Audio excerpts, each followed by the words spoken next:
Some road trips give you memories, others leave you with scars. These three stories are true, not based on folklore, not borrowed from Reddit. They were either told to me firsthand or lived by people I trust. What happened to them might happen to you.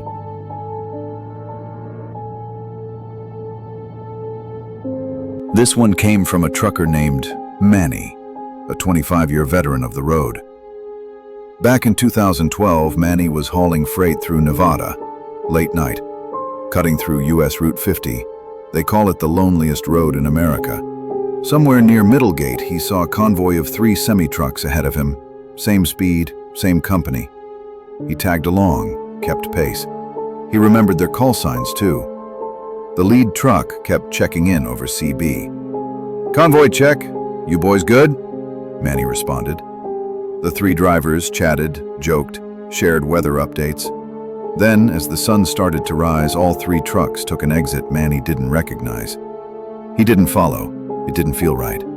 10 minutes later, he tried to radio them. Silence. No static. No reply. It was like no one had been on the channel all night. At the next truck stop, he asked about the company, gave the names, call signs, everything. The guy at the counter paused and said, "That company hasn't run trucks since '98. Went bankrupt after 3 of their drivers died in a pileup near Middlegate." Manny doesn't use Channel 19 anymore. Says he sometimes hears their voices in the static when no one else is talking. This one was sent to me by a girl named Alexis. She and her boyfriend were driving through West Texas on the way to her sister's wedding. Around 3 a.m. they stopped at a rest area off I-20. No one else was there. Just their car, a few dim lamps, and a bathroom. She went in first. It was a single-stall women's room with a mirror above the sink. As she washed her hands, she noticed something strange, a small red blinking light behind the mirror. She moved closer. It was a tiny camera, tucked between the glass and wall. She ran outside, told her boyfriend. They reported it to a local sheriff's department the next day, but what came back was worse. That rest stop had been shut down 2 years earlier, after a string of missing persons. There wasn't supposed to be power, or working lights, or security cameras. When they went back that afternoon with police, it was gone.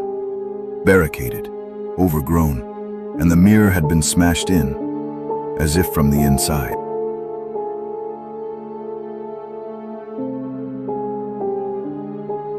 This happened to my cousin Jacob in 2017.